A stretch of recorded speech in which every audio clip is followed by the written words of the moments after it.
I found out I was married to a woman who didn't exist, not just in the way you might think, but in every way that matters. After our divorce, when I tried to divide what was ours, I discovered every document she had, every piece of her identity, was fake. And that's when the nightmare began. What does it mean to love someone who isn't who they say they are? To realize the person you trusted, the life you built, was built on a lie. In the next few minutes, I'm going to take you through the dark, twisting journey of uncovering a hidden past, chasing ghosts in a city full of secrets, and facing the terrifying truth about the woman I thought I knew. This is not just a story about deception. It's about betrayal, survival, and what happens when the person you loved disappears without a trace. If you've ever wondered how far a lie can go, or how deep the scars from a broken trust can run, you're about to find out. For more original stories, subscribe to Audio Tales.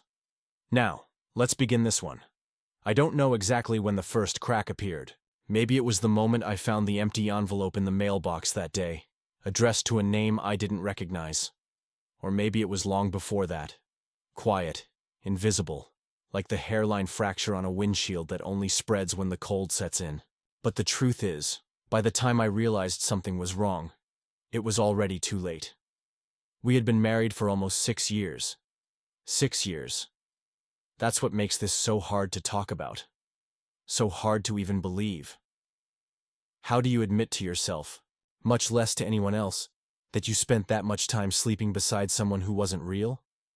I guess that's why I'm telling this story now, because I need to hear it out loud, like saying it might make it make sense. It started with the divorce. I thought I'd hit rock bottom the day we finally signed the papers. We sat across from each other in that sterile conference room downtown, with the lawyer mediating like some kind of emotional referee. Both of us silent, our eyes glued to the stacks of documents instead of to each other. She didn't cry. Neither did I. But there was this finality to it, like the last breath of a dying animal. She left first. The sound of her heels on the marble floor echoed for a long time after the door closed behind her. I sat there, just me and my lawyer, looking at the papers I'd just signed, and I remember thinking, well, that's that. Time to move on. But I had no idea that the real story hadn't even started yet. It wasn't until a week later, when we began the property division, that I noticed the first irregularity. The bank had called me, asking for verification on a joint account I didn't even know we had. At first, I thought it was a mistake, some clerical error. But then I checked the account number they gave me, and there it was. My name, right, next to hers, like it had been there all along. Except I had never signed for that account, and the signature next to mine, it didn't look right. It was close, practiced, almost perfect, but I could see it. The way she made her R's too sharp, the slight upward tilt at the end of the Y in her last name. Little details you'd never notice unless you knew her handwriting as well as I did, or thought I did. That's when the questions started piling up, fast and heavy. But instead of asking her, I told myself to let it go. We were already divorced. What difference did it make? But I couldn't let it go. Something was gnawing at me, something I couldn't name yet. But it kept me up at night, staring at the ceiling, listening to the creaks of the house as if they might spell out an answer. And then, the envelope. That morning was cold. Early March, when spring is supposed to be waking up. But in New Hampshire, winter lingers like an unwanted guest. The frost hadn't melted off the grass, and my breath came out in pale clouds as I walked down the driveway to the mailbox. There was only one piece of mail, a manila envelope with no return address. Just her name typed neatly across the front. But it wasn't her name. Not exactly. It was close. One letter off. A different middle initial. At first, I thought it was a misprint or maybe some clerical error again. But when I opened it, what I found made my stomach twist into something cold and tight. An old birth certificate, a social security card, and a passport photo of a woman who looked exactly like her, but wasn't. The date of birth was wrong. The place of birth was wrong. The name was almost, but not quite right. That's when I realized I didn't know who the hell I'd been. Married to for 6 years. The envelope slipped out of my hands and hit the pavement with a soft thud, but I couldn't pick it up right away. My fingers wouldn't work. My mind wouldn't either. I stood there, frozen, surrounded by the soft hiss of the wind moving through the bare branches above me, and one question kept circling in my head, over and over, like a dog chasing its own tail. Who was she, and more terrifying than that? Had she ever existed at all? I didn't know it then, but that single envelope was just the beginning. There was so much more buried beneath the surface. Secrets, lies, layers of someone else's life wrapped around mine like a vine choking the trunk of a tree. But I wasn't ready for all that yet. Not then. All I knew, standing there with the frost melting into my shoes, was that everything I believed about my marriage, about my life, was a lie. And I had to find out the truth, no matter where it led me, no matter what it cost, even if it destroyed me.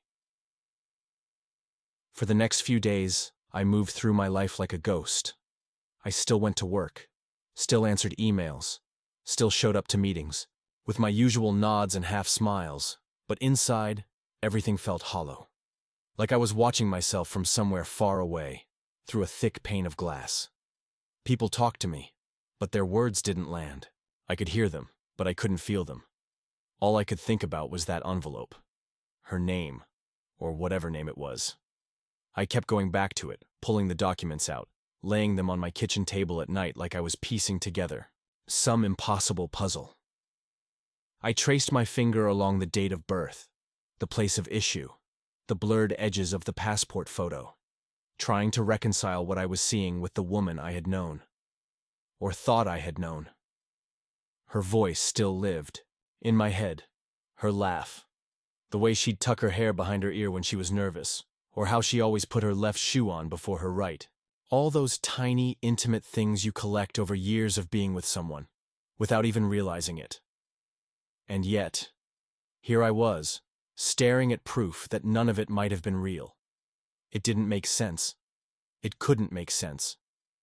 We met at a charity event in Boston, a fundraiser for a local animal shelter. She was standing next to the silent auction table, holding a glass of white wine, wearing this simple black dress and no jewelry, except for a thin gold ring on her middle finger.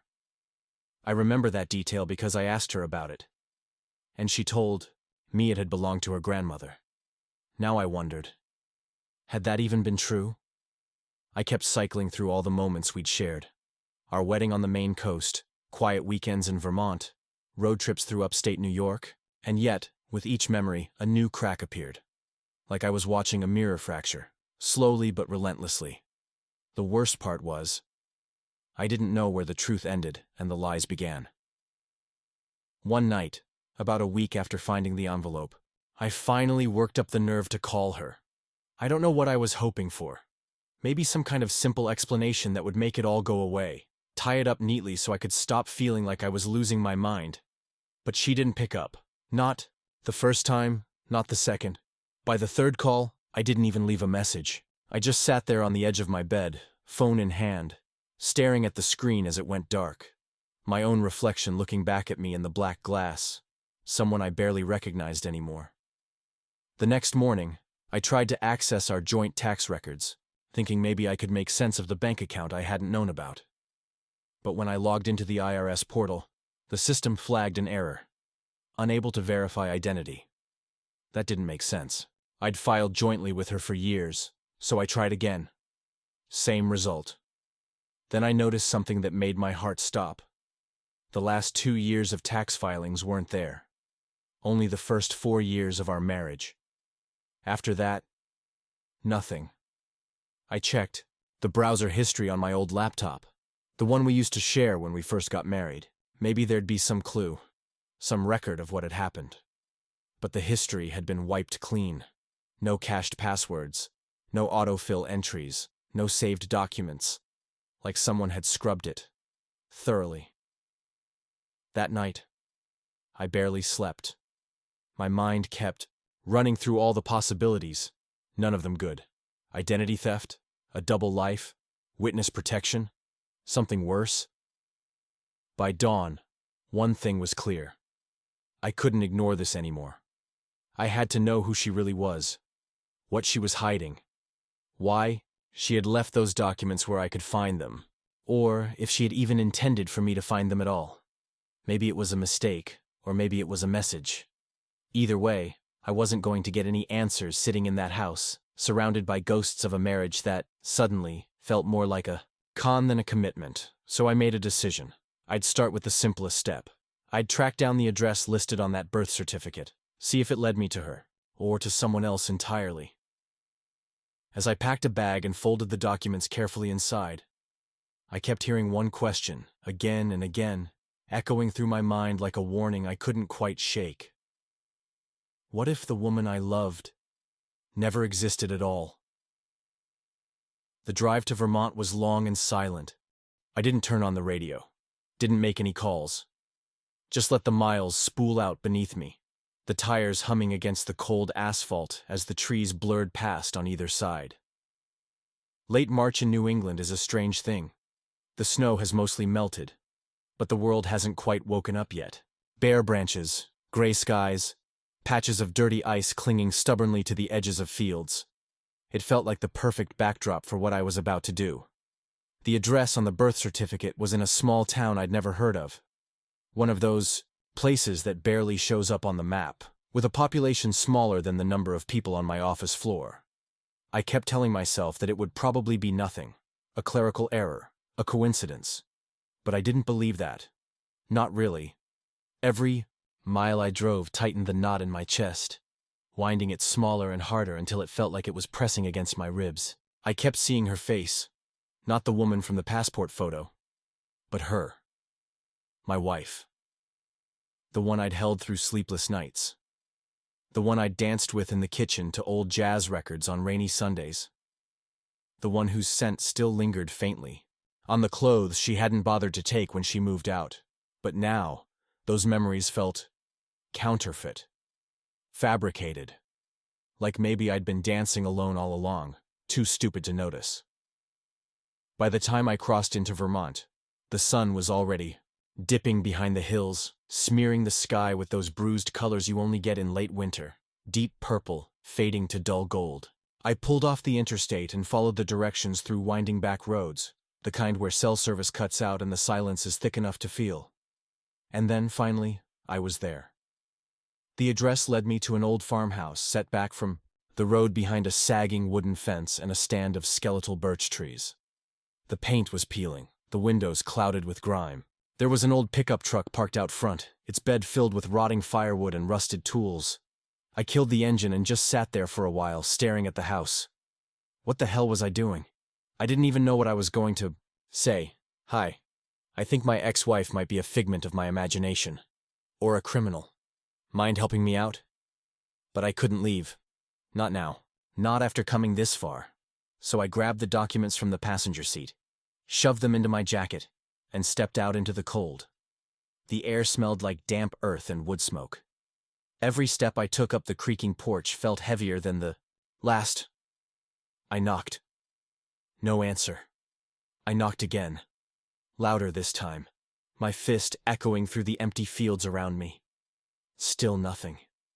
I was about to turn around, tell myself it had been a stupid idea, when I heard it. The faint sound of footsteps inside, slow and deliberate, like someone deciding whether or not to open the door. And then it creaked open, just a crack. An old woman stood there, her face pale and lined, her eyes sharp in a way that made me feel instantly naked, like she could see right through me to all. The things I didn't want to admit, not just about my wife, but about myself. "Can I help you?" she asked, her voice thin but steady. I swallowed hard, suddenly aware of how dry my throat was. I'm looking for someone. I think she used to live here." She didn't answer right away, just kept staring at me with those cold, assessing eyes. Then, without a word, she pushed the door open wider, and what I saw behind her made my blood run cold. On the wall, just past her shoulder, hung a series of framed photographs, black and white, faded with age. But even through the glass, even in those old images, I recognized her immediately. The woman I had married. smiling, holding a dog in one picture, standing in front of this very house in another. But there was something horribly wrong. The photos were dated. The most recent one was from over 20 years ago. The woman I had married hadn't aged a day since then. And that's when I realized, whatever this was, it went deeper than I ever could have imagined. I stood there, frozen, my eyes darting from one photograph to the next, my brain refusing to process what it was seeing. 20 years. The woman in those photos was her. Same delicate jawline, same storm gray eyes, same faint, knowing smile I'd kissed 1,000 times. But the timestamp on the corner of the most recent photo, 2003, she hadn't changed. Not in the slightest. It didn't make sense. It couldn't make sense. The old woman followed my gaze, then turned back to me, her face hardening in a way that made me feel instantly like an intruder. Like I was somewhere I wasn't supposed to be. "You're looking for Emily, aren't you?" she asked. That name, Emily. It hit me like a punch to the gut. I'd never heard anyone call her that before. My wife, ex-wife, had always gone by Emma. Emma Davis. At least that's the name I thought was hers. I cleared my throat, trying to keep my voice steady. "Yes, I think I am." The woman exhaled slowly, like she'd been holding that breath for years. "She hasn't been here for a long time." I nodded, unsure of what to say. My fingers tightened around the edge of the birth certificate still tucked inside my jacket. Do you know where she went?" She shook her head. "No one does." Her voice was matter of fact, like this was a conversation she'd had before. Like strangers showing up on her porch, looking for a woman who disappeared without a trace, was something she'd learned to expect. I tried to swallow down the wave of nausea rising in my chest. "I'm sorry. I didn't mean to bother you. It's just, I was married to her." The old woman's eyes flickered, just for a second, something between recognition and pity. But she didn't say anything right away. Instead, she turned and walked slowly back into the house, leaving the door open behind her. I hesitated, then stepped inside. The air was heavy with the scent of old wood and something floral, maybe lavender, faded and ghostly. The floors creaked under my weight as I followed her through a narrow hallway into what looked like a sitting room, cluttered with antiques and faded books. The fireplace was cold. A single lamp buzzed softly in the corner. She gestured for me to sit, then lowered herself carefully into a chair opposite me. For a moment, neither of us said anything. Just the sound of the clock ticking on the mantel, marking time that suddenly felt more unreal than ever. Finally, I broke the silence. Who was she?" The old woman studied me carefully, her lips pressed into a thin, unreadable line. Then she leaned back, her gaze drifting to the window, to the empty fields beyond. "My niece," she said quietly. "Emily Margaret Carlyle. Carlyle, not Davis." That single word made my whole body tense, like the ground beneath me had just shifted, leaving me standing over some invisible abyss. "She left here when she was 20, the woman continued, her voice softer now, almost wistful. "Said she needed to get away. Start over." I tried to steady my breathing. "When was that?" She didn't answer right away, just kept staring out the window. "Then, 1999. My mind reeled. That was more than 2 decades ago. But that didn't make sense. Emma or Emily or whoever she was looked exactly the same now as she did in those photographs. No crow's feet, no gray streaks, no sign of the years she should have worn. It was like she had stopped aging, or like I had married a ghost. "She doesn't come back here?" I asked, though I already knew the answer. The old woman shook her head. "Not in years. The last postcard we got was from somewhere in California. No return. Address. Just a few lines saying she was happy, and that we shouldn't worry." Her voice cracked slightly on that last word, and for a moment I saw past her stern facade, to the grief underneath, the kind that gets heavier with every year, of silence. I wanted to ask more, press her for details, but I could feel how much this was costing her. She'd already given me more than I probably deserved. So instead, I stood. "Thank you," I said, my voice hoarse. She nodded, but before I could turn to leave, she added something that stopped me cold. She was always good at disappearing. You know, even as a little girl, you'd turn your back for a second and she'd be gone. There was something in her tone that I couldn't quite place. Something that felt more like a warning than a memory. I left the house in a daze, the cold night air biting at my skin as I stumbled back to the car. Sitting behind the wheel, gripping it with both hands, I stared at the dark farmhouse in the rearview mirror, my heart pounding so hard I thought it might crack open my chest. I thought I was coming here for answers, but all I had now were more questions. Who was Emily Carlisle? Why did she leave? Why had she changed her name? And the question that scared me more than all the others combined. Was she still out there watching me? The drive back felt longer than the drive there, even though I barely remember any of it. The road stretched out in front of me like something infinite, gray and indifferent. My mind kept circling the same thoughts, like a dog chasing its tail. Emily, Margaret Carlisle, 1999. The photographs perfectly preserved, showing a woman who didn't age, didn't change, didn't exist the way I had believed she did. By the time I pulled into my driveway, the sky was ink black, the house looming quietly in the dark, like it knew something I didn't. I sat there for a long time, hands resting on the steering wheel, staring at the faint glow from the porch light I'd forgotten to turn off. The house felt empty now. Not just of her things, but of everything. Like she'd taken more than just clothes when she left. Like she'd stripped it of air, of light, of meaning. I made myself go inside, locked the door behind me out of habit, though I wasn't sure anymore what I thought I was keeping out, or in. Table where I'd left them. The birth certificate, the fake passport, the bank statements from an account I'd never known existed. They looked different now, less like paper and more like evidence. Pieces of a life constructed so carefully that even I, someone who had slept beside her for years, hadn't seen the cracks. But now I couldn't unsee them.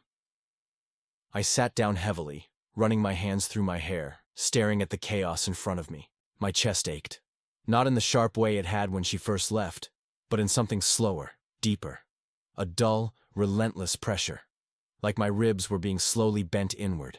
At some point, without really meaning to, I opened my laptop and started searching public records, property registries, marriage licenses, death certificates, obituaries, anything. I didn't even know what I was looking for exactly. I just knew that I couldn't stop. That if I let myself stop, even for a second, I'd fall apart completely. And then, there it was. A name I hadn't seen before. Margaret Carlisle, Emily's mother apparently. Deceased. Cancer. Died in 2000, just a year after Emily had left Vermont. But that wasn't what caught my attention. It was the executor of the will, a law firm in Boston. My city. Not just that. They were listed as having handled the sale of the Carlisle family property 2 years later in 2002. The same year Emily had apparently been photographed standing in front of that farmhouse for the last time. It hit me then, sharp and sudden. Boston wasn't just where I'd met her. It was where she'd chosen to run. Maybe she hadn't left Vermont by chance. Maybe she'd gone there deliberately, knowing how close it was. But far enough that no one from her old life would ever find her. Until now. My fingers trembled as I jotted down the law firm's name, their address, their contact info. I wasn't sure yet what I was going to say when I called them, if I called them. But I knew this was the next piece of the puzzle. And then something else occurred to me. A detail so obvious I couldn't believe I hadn't thought of it before. The bank account. The statements I'd found in that hidden envelope listed deposits, but also withdrawals. Regular ones. The last of which had been made less than a month ago, from an ATM in Cambridge, 10 minutes from my house. My heart stuttered. She was here, still here, or at least, she had been. For a moment I couldn't breathe, couldn't think past the roar of blood in my ears. All those nights I'd spent convinced she was gone, off in another city, another life. But maybe Maybe she'd never really left at all. Maybe she'd just stepped sideways into another version of herself. And maybe, God help me, she was still watching me, still close enough to see me unravel. I sat there, staring at the transaction printout, my pulse thudding dully in my neck, realizing that the next step wasn't optional. I had to find her. Not because I thought I'd get an explanation. Not because I thought I could fix any of this. But because I couldn't live in this state of not knowing anymore. I had to see her face one last time. To ask the question that had been growing inside me since the day she left. Why? The next morning I woke before the sun, though I wasn't sure I'd slept at all. The ceiling above me was a dull, unbroken gray, and for a long time I just lay there, listening to the faint hum of the heater, the tick of the clock on the dresser, the empty quiet where her breathing used to be. I didn't make coffee, didn't shower, didn't eat. Just pulled on the same clothes from the day before and drove straight into Cambridge, gripping the steering wheel so hard my knuckles went pale. The whole city looked different now. Every street corner, every storefront, every set of passing headlights. Like she might be anywhere, just around the corner, slipping out of view as I passed. The ATM listed on the statement was at a small convenience store just off Mass Ave, tucked between a laundromat and a nail salon. It was the kind of place you'd never think twice about. A blur in the landscape. But now it felt electric, charged with something I couldn't quite name. I parked half a block away and just sat there, for a long time, watching through the windshield as people passed by, students, old women with shopping bags, couples wrapped in their own private conversations, none of them her. Not yet. Finally, I forced myself out of the car and walked to the store. Inside, the air smelled faintly of fried food and detergent. A kid behind the counter barely looked up as I passed. The ATM was tucked in the back, next to a rack of lottery tickets and an old payphone that looked like it hadn't worked in years. I stood there, staring at the machine, as if it might give me something. Some clue. Some residual trace of her. It didn't, of course. It was just a machine. But as I turned to leave, something caught my eye. A small security camera mounted just above the entrance, its red light blinking steadily.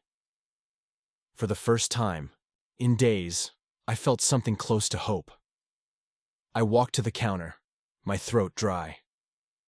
"Hey," I said, trying to keep my voice casual. "I think I left my wallet here a few weeks ago. Is there any chance I could look at your security footage?" The kid glanced up, disinterested. "We don't keep it that long." "How long do you keep it?" He shrugged. "A month, I think." I forced a smile. "That's great. Actually, I'm trying to figure out if my ex used this ATM on the 15th around noon." He gave me a look that hovered somewhere between suspicion and apathy. "You a cop?" I shook my head. "No, just trying to find her." He stared at me for a long second, then sighed, shoving back from the stool and disappearing into the tiny office behind the counter. I stood there, my heart hammering against my ribs. After what felt like forever, he came back out, holding a scratched-up laptop. He set it on the counter, pulled up the video, fast-forwarding through hours of footage in a blur of gray shapes and time-stamp digits. Then he stopped. "There," he said, jabbing his finger at the screen. The timestamp read 03:15, 12:06 p.m. And there she was. She moved across the screen with the same calm grace I remembered so vividly. Hair tucked into the collar of a dark coat, a scarf wrapped tightly around her neck. She looked over her shoulder once, quickly, then stepped up to the ATM and withdrew cash. The whole thing took less than a minute. Then she was gone, disappearing out of frame like a breath exhaled into the cold. But it was her. No question. Exactly. The same. Not older. Not different. Not even a trace of hesitation in her step. "Do you know her?" I asked, my voice barely above a whisper. The kid shook his head. "She comes in sometimes, pays cash." I swallowed hard. Do you know where she goes?" He shrugged. "Never really noticed." "Of course not. She'd made sure of that." I left my number anyway, along with a 20 shoved clumsily into the tip jar, and walked out into the sharp, cold air. For a moment, I just stood there on the sidewalk, staring at the spot where she'd disappeared, trying to anchor myself to something real. She was here. Alive. Close. But for the first time, I felt something I hadn't before. Fear. Because this wasn't just about lies, or false names, or missing pieces. This was about someone who knew how to vanish. Someone who had done this before. And I was starting to realize I wasn't just chasing her. I was walking straight into whatever she'd been running from all along. I didn't go home. Couldn't. Instead, I walked the streets for hours, the cold wind threading through my jacket, numbing my hands, my face, everything except the part of me that refused to let this go. The image of her on that screen kept replaying in my mind, looping endlessly. The way she moved, the way she glanced over her shoulder, not in fear, but with the precision of someone who knew exactly how much time she had. It wasn't panic, it was routine. She was here, in Cambridge, living, somewhere. Eating, walking, sleeping, maybe even laughing with people who had no idea who she really was. Just like I hadn't. Just like I thought I had.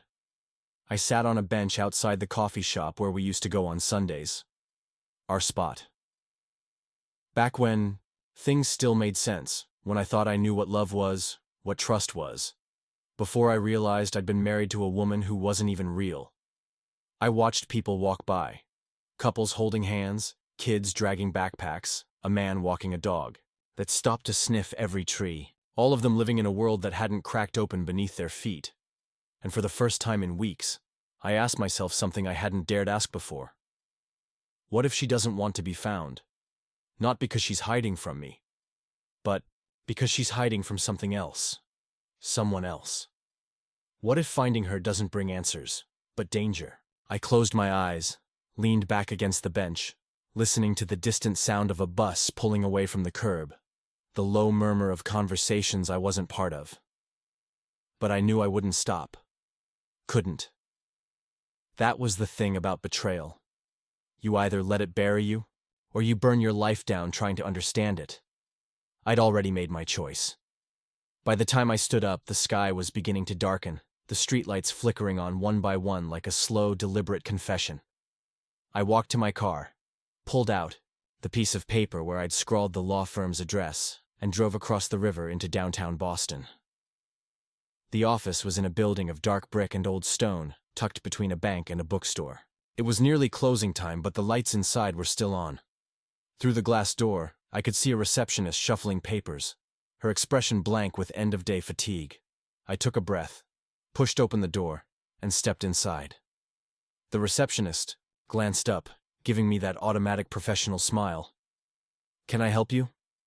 My voice felt dry, foreign. "Yeah.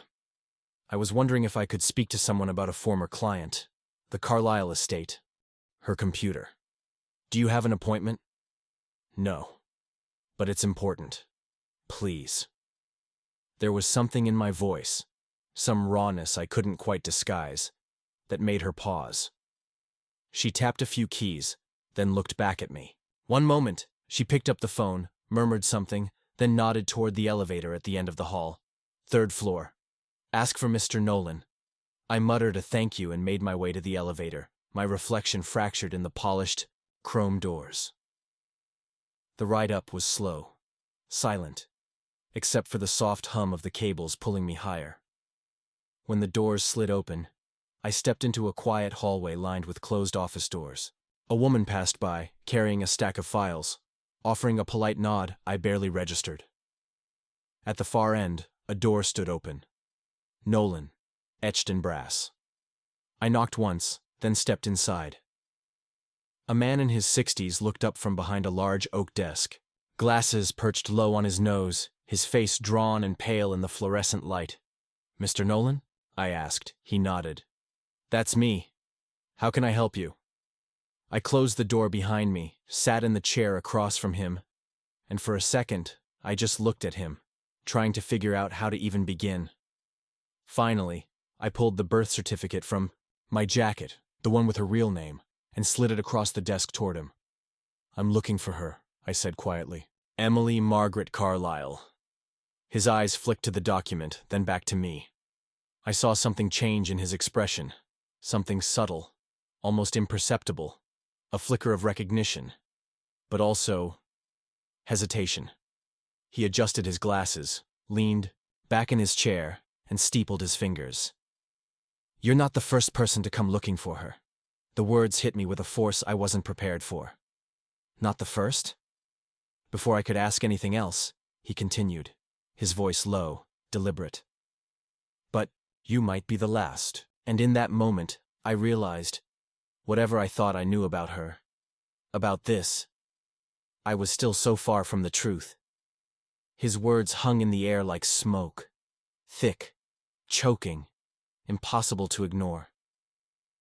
"The last?" I repeated, my voice barely steady. He nodded slowly, fingers tapping the polished surface of the desk. Emily Carlyle was a complicated woman. She left behind more than just an estate. There are unresolved matters, people looking for her, people she owed. I swallowed, the knot in my stomach tightening. What kind of people? He hesitated, then glanced toward the window, as if weighing how much he should reveal. "Let's just say, Emily's past isn't as simple as a name change or a disappearance. She was involved in things darker than most understand. Financial dealings, yes, but also connections that could be dangerous if exposed." My mind spun. Lies, false documents, a secret life in Boston. It all pointed to something bigger than I'd imagined. "Do you know where she is now?" He looked at me, eyes steady. "No, but I know she contacts people occasionally, through untraceable means. And when she does, it's never without reason." The weight of those words pressed down on me, not just fear, a cold, creeping dread. Why did she leave? "Why the lies?" I demanded. He shrugged. "I've never asked.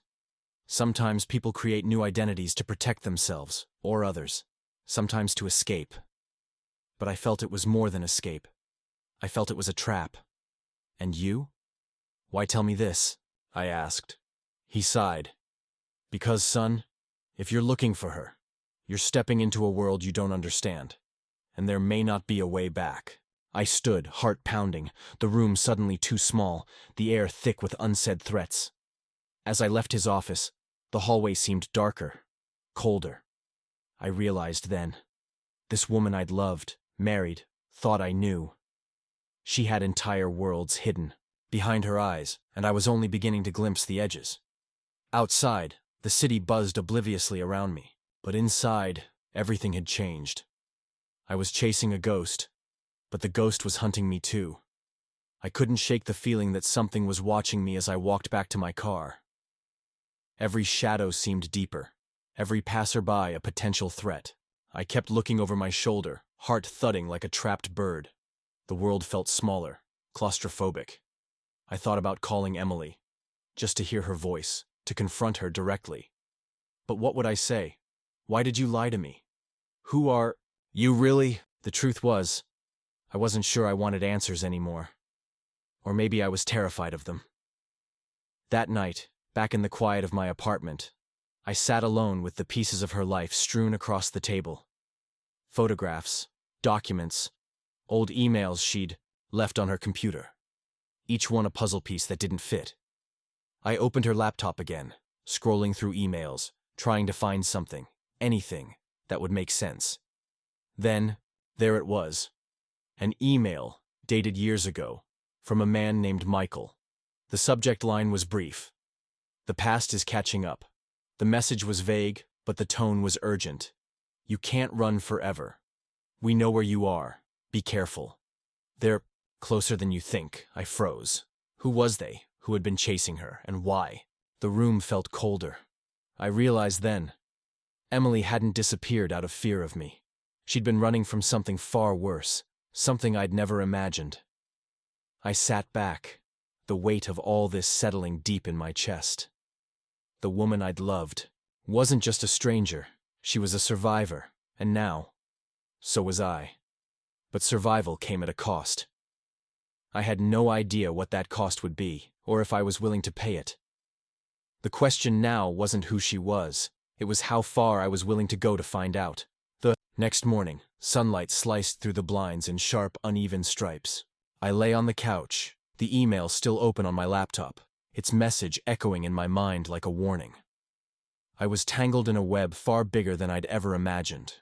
A past layered in shadows, secrets, and silence. But the more I dug, the clearer. It became, Emily had built her entire life to escape, yet somehow, in that escape, she'd pulled me in.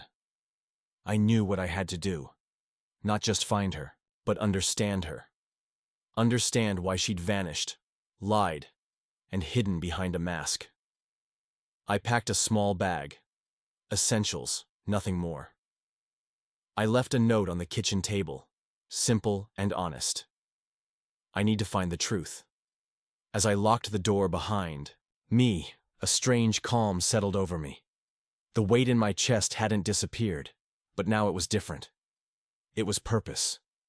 I drove toward the edge of the city, where old neighborhoods faded into worn streets and forgotten faces. Somewhere there, I thought, was the answer. When I finally arrived, the place was nearly abandoned. A crumbling house, ivy crawling up its sides, windows dark and empty. The same one from the photo Nolan had shown me. I pushed open the creaking door and stepped inside. The air smelled of dust and memories. Sunlight filtered through cracked panes, casting long shadows. Then, I saw it, a single envelope taped beneath a loose floorboard. Hands trembling, I pulled it out and opened it. Inside was a letter, her handwriting, clear, urgent. If you're reading this, it means you're close. Closer than I ever wanted you to be. Know this. I never wanted to hurt you. The woman you knew was my shield, my armor. I was protecting you from the truth, from the people who would destroy us both. But the truth is coming. And when it does, I need you to be ready. Not to judge me, but to understand. I sank to the floor, the letter heavy in my hands. The silence around me suddenly full of everything left unsaid. I realized then. This wasn't just a story about lies or betrayal. It was about love. Broken, complicated, and fiercely real. And no matter where this journey took me next, that truth would have to be enough. The woman who had disappeared wasn't a ghost. She was the reason I'd survived. And maybe, somehow, the reason I could start to live again. Sometimes the people we think we know best turn out to be strangers wearing familiar faces. But what do we do when the truth is buried beneath layers of secrets and silence? How do you move forward when the foundation of your life turns out to be built on a lie? This story isn't just about betrayal. It's about survival, forgiveness, and the courage it takes to rebuild trust in a world that can break you. If this made you think about the people in your own life, or the masks we all wear, drop a comment below. Have you ever discovered something that changed everything you believed? Share your story. Let's talk. And if you want more stories that dive deep into the human heart, hit subscribe and stay with me. Because sometimes, the hardest truths are the ones we need most.